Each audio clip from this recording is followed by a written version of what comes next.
¿Qué tal? ¿Cómo están? Hoy día vamos a ver el problema, finalmente vamos a llegar al problema de codificación de fuente. Así que partimos de inmediato. Ok, entonces el objetivo de la clase hoy día es cubrir el problema de codificación de fuentes. Le hemos dado bastantes vueltas un poco a dar formalidad a la estructura de qué representan los códigos de largo variable, discutimos sobre los códigos únicamente decodificables y después discutimos una clase de ellos que son los códigos de prefijo libre. Discutimos sobre su estructura, su representación en términos de árboles binarios y un poco su caracterización. Y entonces ahora el objetivo es poner toda esa información en el contexto del problema de codificación de fuentes. Así que volvemos a la raíz del objetivo de esta unidad. Entonces, un poco la pregunta es cómo obtener códigos de largo mínimo. Ese es el objetivo, y para eso necesitamos nuevamente revisitar la idea de fuente de información. Entonces aquí vamos a hablar formalmente de una fuente de información como una colección de variables aleatorias y 1, y 2, y 3 hasta infinito en principio, una fuente de información donde la componente yésima es esencialmente una variable aleatoria a valores A, donde A es nuestro alfabeto finito de largo m, que es lo que hemos utilizado a lo largo de toda esta unidad. Vamos a considerar que una fuente es independiente idénticamente distribuida. Toda esta teoría se extiende para el caso de procesos más complejos, procesos de alfabeto más complejos que alfabeto finito y con estructuras probabilísticas, pero para efectos de lo que vamos a cubrir en este curso, vamos a concentrarnos en esta unidad en el caso de fuentes ID, independientes idénticamente distribuidas. Por ende, el modelo de la fuente, un poco lo que caracteriza la estadística de estos objetos, es esencialmente la distribución marginal, que en este caso está dado por esta función de probabilidad de masa, que es la probabilidad de que el valor xi coincida con el valor yésimo. Aquí hay un problema de notación, porque mi indexa la componente yésima de la variable aleatoria, pero al mismo tiempo el símbolo, así que efectivamente mejor ocupar, por ejemplo, xj en realidad. Hablar de la componente jésima pero como el proceso es independiente idénticamente distribuido, esta probabilidad es invariante, no cambia de término a término, y esto es lo que uno conoce, uno define como el modelo de nuestra fuente. Esto es lo que caracteriza nuestra fuente de información, la probabilidad de su i. Bueno, el código, vamos a estar mirando códigos de largo variable, o sea, estos mapeos de A a 0 con asterisco, las palabras binarias de largo finito, variable. Y naturalmente el desempeño, aquí introdujimos la figura media, lo llamamos R sub C, es la esperanza del largo del código, donde la esperanza respecto a la estadística de X, donde X es esencialmente cualquiera de las componentes de este proceso, de esta secuencia aleatoria. Entonces, esencialmente la fórmula es sumatoria sobre los A en el espacio de los símbolos del alfabeto fuente, del largo asociado al code word, el code word asociado al símbolo A, por la probabilidad de ese símbolo. Este finalmente es lo que es la figura de medio, el costo del código, y se interpreta como el promedio o la cantidad de bits por muestra promedio que uno utiliza para comprimir la fuente de información que está acá. Ahora, esa interpretación tiene el siguiente resultado. Entonces, si miramos el problema de codificación de fuente como un problema de codificación secuencial, que fue una de las cuestiones que discutimos cuando introdujimos el concepto de únicamente decodificable, ¿se acuerdan? Entonces, en realidad lo que voy a tener es que voy a tener esta fuente de información que va a estar infinito, ID, caracterizada por este modelo, y en realidad lo que vamos a estar aplicando es la versión concatenada del código de orden n sobre una secuencia de n símbolos de la fuente. Y queremos un poco ver el largo de eso, y la figura que uno está interesado en optimizar es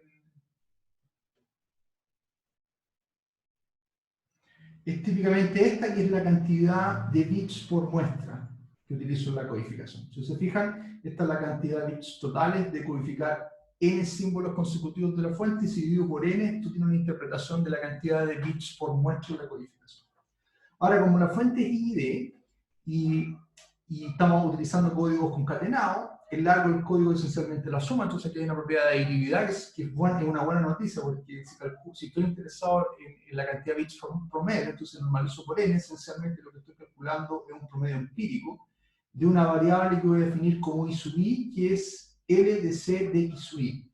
Ahora fíjense que si x sub i es una variable independientes idénticamente distribuidas, los I sub I también van a ser independientes idénticamente distribuidos. Por ende, lo que tengo aquí es la media empírica de esta variable que definí como I sub I, como L de C de I.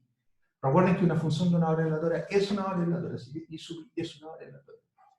Y por ende, estoy calculando la media empírica de los I sub I cuando n tiende a infinito, utilizando la ley de Hale de los grandes números, sabemos que este valor converge a la esperanza. Y por ende, la interpretación que uno da aquí es que la cantidad de bits por promedio por muestra, o sea, disculpen, la cantidad de bits por muestra converge a la esperanza de I, que es esencialmente el largo promedio del código, que es la figura de mérito que hemos definido acá. Así que esencialmente, la justificación de por qué la gente optimiza el largo promedio es porque típicamente vamos a estar utilizando concatenación, codificación concatenada, y cuando el largo de la codificación se va a un n muy grande o a infinito, efectivamente la cantidad de bits promedio corresponde a la cantidad de bits promedio en la codificación de la fuente. Básicamente R sub C. Así que esa es la justificación formal de por qué vamos a estar optimizando R sub C en esta unidad. Y ese es el objetivo que típicamente la gente ahora nos va a atacar el problema de codificación de variables. Optimizar esta figura de costo, que es la cantidad de bits promedio respecto a las estadísticas de la fuente, la probabilidad del modelo. Si se dan cuenta, la figura el R sub C es una función del modelo, por ende, si después vamos a optimizarla, la solución evidentemente tiene que ser función del modelo. Muy bien. Bueno, algunas propiedades básicas que son importantes de darse cuenta es que si yo tengo dos códigos, C1, C2, y que tienen el mismo largo, esencialmente su desempeño promedio va a ser el mismo. O sea, es evidente por el hecho de la definición de RC. RC es la cantidad de bits promedio, y por ende si tengo dos códigos de largo variable que tienen las mismas largos, corresponden a códigos que son equivalentes al punto de vista de desempeño. Entonces, lo que estoy diciendo con esta propiedad, que es una propiedad bien simple de mirar la figura de costo que estamos optimizando, es que en realidad más que las palabras de código me interesan los largos de las palabras de código, y el problema de optimización debiese plantearse como optimizar los largos de las palabras de código. Una vez que entiendo qué estructura tenés que tener esos largos. Y para eso el resultado que vimos en la clase anterior es fundamental, porque caracterizamos una relación 1 a 1 entre los códigos de prefijo libre y los largos de código asociados a esas palabras de código, y que satisfacían la desigualdad de Graph. Entonces, en realidad, el problema sí que efectivamente estamos interesados en optimizar los largos. O sea, los largos esencialmente es la variable de diseño que vamos a querer optimizar. En realidad, el problema de optimización reduce a este problema de acá, que es encontrar la secuencia de largos de código óptimo, que son números enteros de 1 hasta n, donde m es la cardinalidad del alfa de la fuente. Le llamé este L1 asterisco, Lm asterisco, para enfatizar que esta es la solución de este problema de optimización. Donde el problema de optimización es efectivamente optimizar el largo promedio, esta es la expresión que ya vimos anteriormente, pero explica como función de los largos ahora. Significan anteriormente la habíamos planteado como un largo de C sub A, pero como en este caso redefinimos el problema como el problema de encontrar largos, en realidad aquí es directamente el largo de la codificación. Entonces estoy optimizando efectivamente esto, quiero minimizar la cantidad de bits por muestra, sobre todos los posibles largos, que son enteros menos el 0 a la m, ¿ya?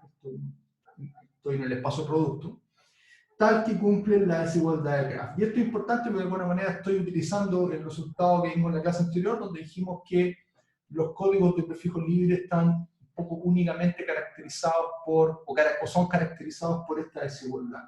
Y si yo tengo un largo que satisface esta desigualdad, entonces existe un código prefijo libre que es consistente con estos largos. Así que efectivamente aquí utilizamos, ya se dan cuenta que empezamos a ocupar las herramientas estructurales que vimos en las cápsulas anteriores, empiezan a jugar un rol importante para efectos de entender que el problema de codificación de largo variable reduce a este problema de encontrar largos óptimos, ¿ya? Entonces esto descansa efectivamente en todos los elementos que cubrimos en las cápsulas anteriores. Así que los invito a revisar el contenido de la cápsula anterior sobre código de prefijo libre, donde discutimos la desigualdad de Graph, para que tengan completa certeza de que efectivamente el problema de codificación se puede plantear de esta forma, ¿ya? Muy bien. Bueno, aquí un poco estoy planteando lo mismo. El problema de codificación lo restringimos a la familia de códigos prefijo libre, ¿ya? porque sabemos que esos códigos son únicamente decodificables y ofrecen una caracterización, ¿ya? Tienen una representación en términos de árboles binarios, etcétera, etcétera, etcétera. Y eso vamos a poder ocupar todas esas caracterizaciones para efecto de atacar el problema en la ecuación 2, que es el problema que no. Otra cosa interesante que vimos en la cápsula anterior era la optimalidad de los códigos completos. ¿Se acuerdan que definimos el concepto de código completo como... Definimos los códigos completos, lo discutimos relativamente en detalle, la idea de códigos completos, y vimos que era una subfamilia de los códigos prefijos libres que eran mejores desde el punto de vista de desempeño. ¿Ya? O sea, si es que tengo un código que no era completo, existe un código completo que tiene mejor desempeño en términos de asignación de número de bits. Por ende, efectivamente este problema de optimización, que está restringido sobre los códigos de prefijo libre, que son los que cumplen la desigualdad de Graph, se puede restringir a los códigos que yo sé que son óptimos, que son los códigos completos, que son aquellos que satisfacen la igualdad de Graph. Eso también lo discutimos en la cápsula anterior, donde discutimos que efectivamente en el caso de los códigos completos la desigualdad de Graph se alcanza con igualdad. Entonces los largos efectivamente cumplen la propiedad de igualdad. Y esto es importante, conceptualmente interesante, darse cuenta que efectivamente usted puede restringir el problema de optimización a este problema y no perder optimalidad, a pesar de que están restringiendo el espacio de búsqueda a los códigos completos. Así que esto también es una observación interesante. Muchas veces, desde el punto de vista de optimización, es más simple utilizar un criterio con una desigualdad que con una igualdad, pero esencialmente lo que le estoy diciendo es que estos dos problemas son equivalentes, producto de la optimalidad de los códigos completos, que fue algo que discutimos en la cápsula anterior o en alguna de las cápsulas anteriores. Muy bien, también eso para que lo miren, lo reflexionen y conecten con los elementos que ya hemos discutido anteriormente. Eso es importante que empiecen a consolidar su conocimiento, porque ahora estamos aplicando las herramientas que vimos en las cápsulas anteriores. Muy bien. Otra observación, notar que y aquí viene un concepto importante, notar que cada código completo, por el hecho de que sus largos de código satisfacen la igualdad de Graph, ¿ya? Que fue algo que discutimos en la demostración de la cápsula anterior, al final de la cápsula anterior, uno se puede dar cuenta que estos códigos completos inducen una distribución, ¿ya? O sea, el código completo, que satisface la igualdad de Graph, define una medida de probabilidad, y yo puedo definir la medida de probabilidad caracterizada por el código de esta forma, como que la probabilidad del símbolo A es 2 a la menos el largo de la palabra de código asociada a la codificación del símbolo A. Si se dan cuenta, por el hecho que el código cumple la igualdad de Graph, efectivamente si ustedes suman esto, van a recuperar que esta suma corresponde a 1, estos son valores mayores que 0, entre 0 y 1, suman 1, por ende efectivamente definen una función de probabilidad bien definida. Y eso es una observación súper importante porque una de las cosas, uno de los atributos de los códigos de prefijos libres que la gente utiliza de manera sistemática en el problema de codificación es esta relación que hay entre los códigos y probabilidades. ¿Ya? Y aquí se ve evidente en el ámbito de los códigos de prefijo libre completo, donde la relación que hay entre código y probabilidad es directa, porque yo puedo partir del código definir una probabilidad que efectivamente es una probabilidad bien definida. Así que es súper interesante el hecho que los códigos de prefijo libre tienen una relación y tienen una manera de mapearse al espacio de las probabilidades. O sea, yo puedo, a partir del código, inducir una probabilidad que iría a la igualdad de Graph, efectivamente una probabilidad bien caracterizada. Dicho eso, uno puede hablar de las probabilidades inducidas por códigos prefijo libres completos como aquellas medidas de probabilidad en el espacio de los símbolos finitos, o sea, en el simplex, que discutimos en algunas de las cápsulas anteriores. Entonces, yo puedo un poco definir la familia de probabilidades que son inducidas por códigos prefijos libres completos. Y son aquellas que se escriben de esta forma, como que la P sub i se escribe como 2 a la menos L sub i, donde L sub i es un número entero mayor estricto que 0. ¿Ya? Y que naturalmente, por ser una probabilidad, tienen que sumar 1. Si yo miro todas las probabilidades que se escriben como potencia de 2, esencialmente, si se fijan, y que cumplen que la sumatoria de las probabilidades es 1, a esta familia de probabilidades se las conoce como la familia de distribuciones diádicas o perfectas, que esencialmente son aquellas, si se dan cuenta, que se escriben son aquellas probabilidades que su función de probabilidad de masa se escribe como una potencia 2, de un entero potencia a la 2. L subido un número entero y la probabilidad tiene que escribirse de esta forma. Y si se dan cuenta, son precisamente las familias de probabilidades que son caracterizadas a partir de códigos prefijos libre completo. Interesante porque también podemos hablar de esta subfamilia de probabilidades que son aquellas inducidas por códigos de prefijo libre completo. Y aquí viene una representación que vimos al final de la cápsula anterior, la representación de partición diárica del intervalo 0,1, donde nos damos cuenta que cualquier código, aquí estoy ejemplificando en el caso un código que tiene 1, 2, 3, 4, 5, 6 símbolos, o sea, A tiene un alfabeto de tamaño 6, a palabras binarias 0,1, y como es un código completo, efectivamente representa un árbol binario donde todas sus hojas son palabras de código. Esto lo discutimos ampliamente en la cápsula anterior. Pero también discutimos la representación de que estas hojitas definen un subintervalo del intervalo 0,1 vía una partición diárica. Y si se dan cuenta, en particular, si uno hace esa asignación, entonces lo que uno hace básicamente es partir por...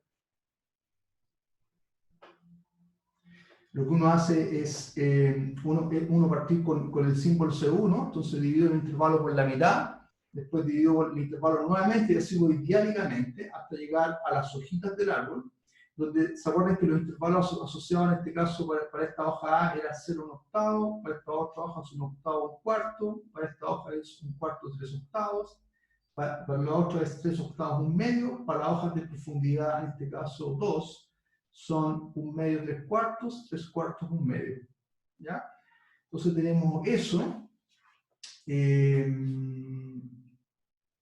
Exacto, tenemos eso. Y lo interesante es que las probabilidades corresponden a las medidas de estos intervalos, a los largos del intervalo. Entonces, en el caso de, por ejemplo, de esta hojita, el largo es 1/4, todas estas tienen hoja 1/4, tienen que ir con la profundidad de los nodos terminales. Y estas tienen profundidad 2, por tanto la medida de estos intervalos es 1/4. Disculpa, esto tiene 1/8 y esto tiene 1/4. Otra forma de verlo es vía...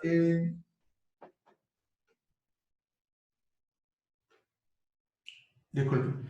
Otra forma de verlo es vía la partición diárica del intervalo 0,1, donde se dan cuenta la primera partición divide el intervalo por la mitad, la segunda rama acá este intervalo del lado derecho lo divide nuevamente por la mitad, y en el caso del intervalo izquierdo lo divido por la mitad y nuevamente por la mitad cada uno. Y cada uno de los largos de estas particiones diáricas, utilizando esta estructura, corresponden efectivamente a las probabilidades inducidas por este código prefijo libre completo. Entonces esta es una manera gráfica de darse cuenta cómo uno induce distribuciones perfectas, que son aquellas donde la probabilidad de cada uno de los elementos del alfabeto se escriben como 2 a la menos un entero. Y esa es la familia de probabilidades que finalmente son indexadas por códigos de prefijo libre completo que tienen, finalmente, discutimos la clase anterior, que tienen representación de árboles binarios, donde de alguna manera es la profundidad del nodo terminal respecto a la raíz la que es la probabilidad.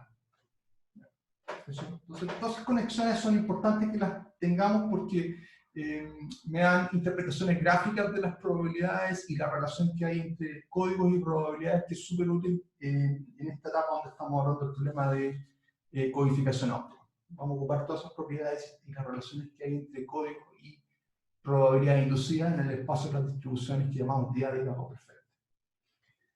Muy bien.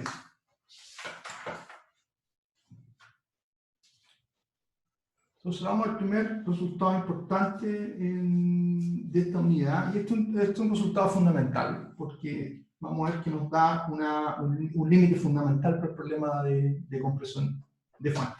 Entonces dice lo siguiente: sea L1 hasta Lm los largos de código asociados a un código prefijo libre, arbitrario, o sea, básicamente los códigos que cumplen la desigualdad de Graph. ¿Ya? Entonces, el desempeño de ese código, como lo discutimos al principio de esta clase, o esta cápsula, que es básicamente el promedio de la cantidad de bits por muestra que estoy utilizando para comprimir la fuente, es menor o igual que la entropía de la fuente. ¿Ya? Y este es un resultado fundamental porque aquí un poco estamos poniendo en contexto las medidas de información. O sea, me dice que Cuando yo quiero abordar el problema de compresión y quiero minimizar la cantidad de bits por muestra, entonces no puedo encontrar un código, en particular no puedo encontrar sus largos, que me den un largo promedio que esté por debajo de la entropía de la fuente, y por ende aquí la entropía ya tiene una interpretación como el límite fundamental. En este ámbito por el problema de compresión de largo variable. ¿Ya? Así que esto es lo que se conoce como límites fundamentales de codificación. Que básicamente lo que me da es una cota inferior para lo que yo podría alcanzar de manera óptima. Si yo optimizo este problema, esa optimización no puede estar por debajo de la entropía de la fuente. Entonces la entropía tiene ahora una significancia como un límite fundamental para el problema de compresión de fuente. Muy bien, la demostración descansa nuevamente en la propiedad de la divergencia, que discutimos en la primera unidad de esta serie de cápsulas. Y es lo siguiente. Entonces la demostración partimos diciendo, sin pérdida de generalidad, asumamos que el código cumple la igualdad de Graf. Vamos a asumir por el momento que el código cumple la igualdad de Graf. Y después vamos a relajar esta hipótesis, pero asumamos en principio que se cumple esta propiedad con igualdad. Entonces, dado que se cumple con igualdad, yo puedo generar la distribución inducida por los largos de código, así como lo discutimos para el caso de los códigos completos. Dijimos que los códigos completos, que efectivamente son los largos de código que cumplen la igualdad de Graf, tienen una distribución asociada, y esta es la forma de inducir la distribución, de los largos en este caso. A esta distribución le vamos a llamar P tilde I, para distinguirla de la distribución de la fuente que llamamos P sub I. Entonces, donde P tilde I es esencialmente un elemento de P sub A, y donde P sub A denota la colección de probabilidades que puedo asignar en el espacio de alfabeto A, o el simplex de dimensión -1 que discutimos al comienzo. Entonces, esto es una notación que vamos a estar ocupando también a lo largo de estas unidades. Vamos a llamar por P tilde A el conjunto de medidas de probabilidades sobre el alfabeto A. Entonces, esencialmente, esto es una medida de probabilidad porque cumple si la sumatoria es igual a 1. Entonces, ¿qué es lo que hacemos? Es trabajar sobre la diferencia entre el desempeño, entre el desempeño de estos largos de código. Fíjense que este es el desempeño que tiene este largo de código según la forma en que la definimos al principio de esta cápsula. Entonces definimos la discrepancia entre el desempeño del código, del largo L1 hasta Lm, y la entropía. Y lo que queremos demostrar efectivamente es que esta diferencia es mayor o igual que 0. Entonces, ¿qué es lo que hacemos? Es escribir esta cuestión como función de la probabilidad que definí acá. Entonces, lo que hacemos es escribir L sub I, despejamos L sub I como función de P sub I tilde, que es la medida de probabilidad inducida por los largos de código. Y esto tiene la siguiente forma: se escribe como la sumatoria de P sub I por menos logaritmo, en este caso base 2, porque aquí la relación es que P sub I es 2 a la menos L sub I. Así que aquí no hay ambigüedad en el logaritmo, aquí el logaritmo es base 2. Entonces, por P sub I tilde, es la relación 1 a 1 que tenemos acá. Entonces, si utilizamos esto acá, y ahora utilizo la fórmula de la entropía, donde la entropía lo estoy utilizando con base 2, entonces se van a dar cuenta que van a poder recuperar esta expresión de acá. Se hace en el álgebra, le va a quedar la sumatoria de los P sub I logaritmo base 2, eso es importante, del cociente de P sub I menos P sub I tilde. Pero aquí uno reconoce la divergencia, porque esto es el concepto de divergencia como definió en la unidad anterior. Entonces, esencialmente, la divergencia entre P y P tilde, y sabemos que la divergencia es 0, disculpe, es mayor o igual que 0, siempre, y es 0 si solo si P es igual a P tilde. Así que efectivamente, con la posibilidad de la divergencia, es que obtenemos que la entropía siempre es menor o igual que el largo promedio de un código que cumple, en este caso, la igualdad de Graf. Primera cosa importante.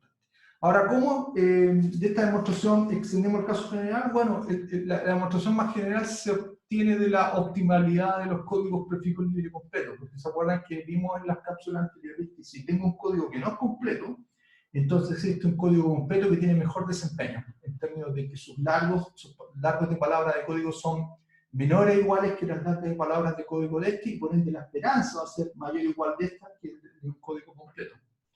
Por ende, siempre voy a tener que un código completo tiene mejor desempeño, y el resultado que mostramos efectivamente es válido para códigos completos porque son aquellos cuyos largos de código cumplen la igualdad de Graf. Así que esencialmente la demostración, si se dan cuenta, la restringimos a la familia de largos que cumplen la igualdad de Graf, o sea, aquellos que representan la familia de códigos prefijo libre y completo. Pero por esta desigualdad, esta demostración se puede extender para cualquier código prefijo libre, y en particular el statement del resultado original, que era válido para cualquier código y cumple la desigualdad de grafo. Esa es la primera observación. Lo otro importante de observar es que la cota, o sea, ¿a qué me refiero con la cota? Con la cota inferior, a lo que obtenemos aquí una cota inferior. El largo promedio de un código arbitrario no puede superar, no puede violar la entropía de la fuente. La pregunta que nos hace es ¿cuándo uno alcanza la entropía de la fuente? Bueno, finalmente la discrepancia se caracterizó como la diferencia entre dos probabilidades y sabemos que la divergencia es 0 sí, solo sí, P igual a P. La única forma es que se alcance la igualdad es que esta divergencia sea igual a 0, y para que la divergencia sea igual a 0 significa que P tiene que ser igual a P. ¿Ya? ¿Qué quiere decir eso? Que tiene que existir un código completo cuya distribución inducida corresponda a P. ¿Ya? Pero si ocurre eso, esencialmente esa probabilidad P necesariamente se tiene que escribir como de la forma que definimos en la definición de acá. Para que ocurra eso, necesariamente la probabilidad tiene que escribirse como potencia 2, porque tiene que existir un código, o sea, tiene que existir el árbol de códigos que cumplan la desigualdad de acá, de tal manera que el P tilde, que es el lado de lo que está acá, corresponda al P sub I. Entonces, de alguna forma, la única manera en que uno logra igualdad en este resultado es que P tilde sea igual a P, y por ende eso equivalente a decir que P está entre las familias de distribuciones de A de grado perfecto. O sea, un corolario directo del hecho que la divergencia es 0 sí, solo si las distribuciones son iguales, y el hecho que yo tengo una caracterización bien precisa para la construcción que tiene la medida de probabilidad P tilde, que son esencialmente distribuciones perfectas, ¿ya? Entonces, la única forma en que yo alcance la igualdad de graph es que la distribución original tiene que estar en la familia de distribuciones perfectas. Entonces, me da una condición necesaria y suficiente bajo la cual la entropía se alcanza con un código óptimo. En ese caso, naturalmente, el código óptimo es aquel cuya distribución inducida P tilde coincide con P. Y después lo vamos a caracterizar de manera más precisa. Bueno, aquí hay una observación respecto a lo que llamamos P sub A, que es la familia de distribuciones de dimensión cardinalidad -1. ¿Ya? Esta es la notación que introdujimos anteriormente y que lo puse aquí como una observación para las notas. Muy bien. Dicho lo anterior, es importante introducir el concepto de largo mínimo. ¿Ya? Vamos a escribir la función de largo mínimo. Definimos el mínimo costo operacional para la fuente de información con probabilidad P. Recuerden que P es lo que representaba el modelo, como la solución de este problema de optimización. Aquí estoy planteando el mismo problema de optimización de codificación, pero en vez de mirar los largos óptimos, estoy viendo la función objetiva óptima. A esto es lo que la gente en codificación lo llama el problema operacional de compresión. O sea, yo quiero encontrar el costo óptimo, la mínima cantidad de bits por muestra que me permite comprimir la fuente. ¿Ya? Y esto es lo que la gente en source coding, en la teoría de compresión, en general define como el problema operacional, el problema de abordar este problema de optimización sobre todo los largos que cumplen la desigualdad de grafo. Entonces, lo que me da el teorema, que llamamos aquí como el teorema 4, en este contexto, definir este problema operacional como el problema de optimizar la función de costos sobre todo largos que cumplen la desigualdad de graph, es que esencialmente me dice que este valor operacional, que es finalmente lo que yo puedo alcanzar con un código, es siempre mayor o igual que la entropía. Y la entropía, por ende, aquí tiene una interpretación como límite fundamental, como un valor teórico que me da una cota inferior para el valor operacional. Entonces aquí está esa distinción interesante que siempre es parte de la teoría de la información entre hablar del problema operacional y respecto a los límites fundamentales. Esto es lo que esencialmente abordamos desde el punto de vista del problema operacional, de atacar el problema de compresión. Tiene un valor óptimo, que es la mínima cantidad de bits por muestra que yo puedo lograr con un código. Y lo interesante es que este valor operacional óptimo, práctico, tiene un límite fundamental, que está acotado por un objeto abstracto que tiene que ver con un objeto matemático que introducimos en la unidad 1. Y que lo interesante es que el teorema que mostramos anteriormente genera una relación entre un problema de optimización práctico y una medida de información. Y esto es lo que la gente entiende como los límites fundamentales de la teoría de la información, que ofrecen esa conexión entre objetos abstractos matemáticos, que en este caso corresponden a la entropía, y figuras de mérito de problemas operacionales, problemas que uno aborda desde la ingeniería, que en este caso tiene que ver con el problema de compresión de Fante. Ya. Dicho eso, notar que efectivamente el problema operacional se alcanza con el objeto matemático abstracto solo si los largos cumplen, básicamente los largos cumplen describir la probabilidad. O sea, es lo que mencionamos al final en el punto 2. La única manera es que efectivamente el valor operacional alcance el límite fundamental, es que la distribución sea diárica, ¿ya? Perfecta, y que P tilde corresponda a P, que equivale a decir que L1 hasta L, si L1 hasta L sub m son los largos óptimos, entonces necesariamente, en este caso el P tilde, que corresponde a la distribución inducida por los largos óptimos, tiene que ser igual a P sub I, ¿ya? Y eso me da esta relación. Esta es una relación súper potente porque me da un vínculo súper fuerte entre la probabilidad, mi modelo, y los largos óptimos del problema de optimización operacional. Entonces, en este caso, donde efectivamente el límite fundamental se alcanza, es que uno obtiene una relación súper estrecha, directa, de hecho, y cerrada, una expresión cerrada, entre la probabilidad del modelo, los valores del modelo, y los largos óptimos. Y de hecho, si uno despeja, los largos óptimos se pueden escribir como función de las probabilidades como menos logaritmo AC2 de la probabilidad. Muy bien, entonces, interesante porque de alguna manera, en el caso donde tengo alcanzabilidad en la entropía, efectivamente hay una relación directa entre los largos óptimos y el modelo, ¿ya? Y está expresado por esa expresión de ahí. Y si se fijan, la esperanza de los largos coincide con la entropía de la fuente, es directo, porque efectivamente la relación es que los largos son menos logaritmo 2 de la probabilidad, y ahí uno recupera efectivamente al calcular la esperanza, uno recupera la expresión de la entropía.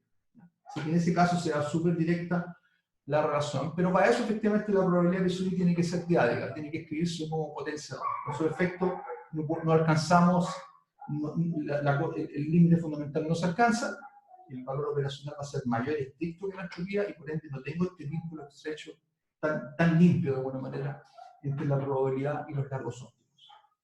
A pesar de ello, se define el código de Shannon un poco como la extensión natural de esta relación entre largos y probabilidad. ¿Cómo uno define el código de Shannon? Y esta relación es general, que se da para incluso probabilidades que no son diádicas. Entonces uno define el código de Shannon asociado a largos tal que cumplen la siguiente relación, donde el largo del símbolo ilésimo, como función del modelo, es esencialmente el cajón superior de menos logaritmo 2 de P sub I. De alguna manera, si se dan cuenta, de alguna manera lo que estamos haciendo es extendiendo, generalizando esta relación de la ecuación 6 para el caso general donde tengo una distribución que no es diádica y por ende efectivamente menos logaritmo 2 de P sub I no es necesariamente un número entero. Entonces lo que hago es aproximarlo por el cajón superior. ¿Ya? Lo interesante es que si hacemos eso se puede mostrar que efectivamente esto es un código válido, un código asociado a un código prefijo libre. ¿Ya? Y para eso ocupamos la siguiente relación. Si usted utiliza la definición de cajón superior como esencialmente el mínimo sobre los enteros tal que el entero mayor o igual que menos logaritmo 2 de P sub I, genera un número real, no necesariamente entero. Así que efectivamente la relación cajón superior está dada. Por eso, de la relación uno se da cuenta que efectivamente el L sub I, de P en este caso, está dominado por abajo, menor o igual que menos logaritmo 2 de P sub I, y es mayor estricto, o sea, es menor estricto que menos logaritmo 2 de P sub I más 1. De la definición de la función cajón superior uno obtiene esta relación. De esta aquí tengo básicamente dos desigualdades. De una de ellas puedo recuperar esta relación, que es la que quiero, que es demostrar que efectivamente los largos definidos de esta manera cumplen la desigualdad de Graf. Y eso es importante porque me está diciendo que esta asignación es un código de prefijos libres, porque cumple la desigualdad de Graf. Pero por otro lado, interesante es que si uno toma la esperanza acá, ya multiplica por P sub I en todas partes de la igualdad y calcula la sumatoria de eso, uno recupera que el lado izquierdo es la entropía, lo del medio es básicamente el desempeño de este código, el desempeño del código de Shannon, y el lado derecho, que es lo más importante, es que efectivamente el desempeño de este código es casi óptimo, o sea, es óptimo salvo por un bit, porque efectivamente su desempeño es menor o igual que la entropía más 1. sea, de alguna manera lo que estoy diciendo es que esta asignación que pareciera ser la extensión natural del código óptimo para el caso de distribuciones diádicas, uno podría decir que es casi óptima en el sentido que efectivamente su desempeño no supera la entropía más un bit. O sea, tengo un overhead que se llama, que esto es lo que estoy pagando, que es un bit respecto a la entropía de la fuente. Y esto es súper interesante porque es una de las razones por las cuales la gente utiliza esta relación para tratar de abordar el problema de codificación de una manera directa sin tener que abordar este problema de optimización, que es lo que uno en verdad debería abordar para efectuar el problema de compresión. Aquí hay una solución, una suerte de shortcut, que es directamente encontrar un código que cumpla estos largos de código, ¿ya? Y por ende ese código no es tan malo en el sentido que su desempeño a lo más está a un bits de la entropía de la fuente. Y en el caso particular, donde la distribución es diádica, efectivamente es óptimo, porque sabemos que en el caso de distribuciones diádicas, las relaciones entre los largos óptimos y el modelo probabilístico está dado por esta razón. Así que es un buen primer guess del desempeño de un código óptimo y tiene bastante utilidad. Bueno, con eso terminamos la clase de hoy día. Y la próxima clase vamos a ver más propiedades y más resultados en la línea del problema de compresión de fuente, pero esencialmente lo que cubrimos hoy día es un poco mostrar ya efectivamente el rol que tienen las medidas de información cuando uno ataca el problema de compresión, y lo que viene es refinar un poco esos resultados y después de mostrar algunos esquemas prácticos que nos permiten abordar el problema de compresión, que es el problema de optimización que planteamos en el contexto de una fuente de información. Ya, que estén bien, hasta luego.